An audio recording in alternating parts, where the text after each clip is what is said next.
Pourquoi est-il urgent de protéger l'environnement? Mais ce n'est pas l'environnement qu'il faut protéger. L'environnement ira très bien, la nature ira très bien, la planète survivra. C'est l'humanité qui est à risque. Ce qui est assez incroyable, c'est qu'on ait encore besoin d'expliquer pourquoi il y avait urgence à agir pour le climat, mais bon. Comment nous allons manger demain, comment nous allons produire de l'énergie, comment nous allons préserver la ressource en eau. Et il n'y a qu'ensemble que nous allons pouvoir déterminer ce que sera le monde de demain et être sûr que nous allons léguer une planète viable pour nos enfants. Donc pour moi, l'action pour l'environnement, c'est maintenant, parce qu'il est encore temps. Et c'est cela que je voudrais vous transmettre.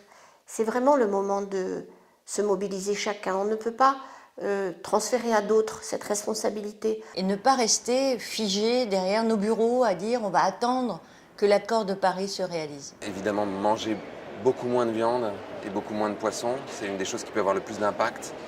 Limiter un maximum la voiture et l'avion. Limiter sa consommation d'énergie et sa consommation tout court, c'est-à-dire acheter moins mais mieux. Chercher à se demander à chaque fois qu'on veut acheter quelque chose si on en a vraiment besoin. Si on en a vraiment besoin, regarder si on peut l'acheter de seconde main. Si on ne peut pas l'acheter de seconde main, l'acheter éthique, équitable, bio. Et puis si vraiment on ne peut pas faire tout ça, aller au supermarché. Mais c'est vraiment un dernier recours. Quelles sont les raisons d'espérer?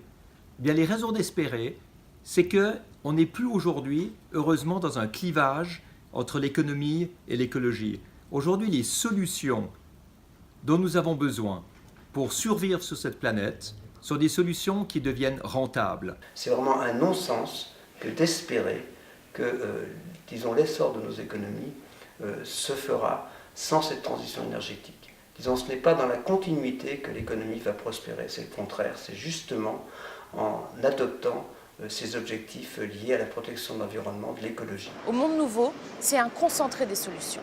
Ce qui se fait de mieux dans les innovations, mais sur des thèmes très variés, sur des thèmes comme la santé, l'environnement, l'alimentation, la nouvelle citoyenneté, la mobilité douce. Qu'est-ce qui existe?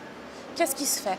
On veut montrer qu'on peut changer, que ça peut être ludique, que ça peut être rentable, que le changement c'est facile.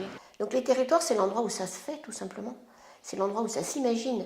C'est l'endroit où on peut négocier ensemble, où on peut trouver des consensus et trouver la force d'agir ensemble. Aujourd'hui, on a besoin de constituer un mouvement qui puisse faire pression sur les responsables politiques, qui puisse faire pression sur les entreprises et qui puisse globalement participer à réinventer un modèle économique et réinventer la société. Savez-vous où vous serez du 28 au 31 mars? Moi, je sais. Je serai au Monde Nouveau, au Forum du Monde Nouveau, à Perpignan, en Occitanie.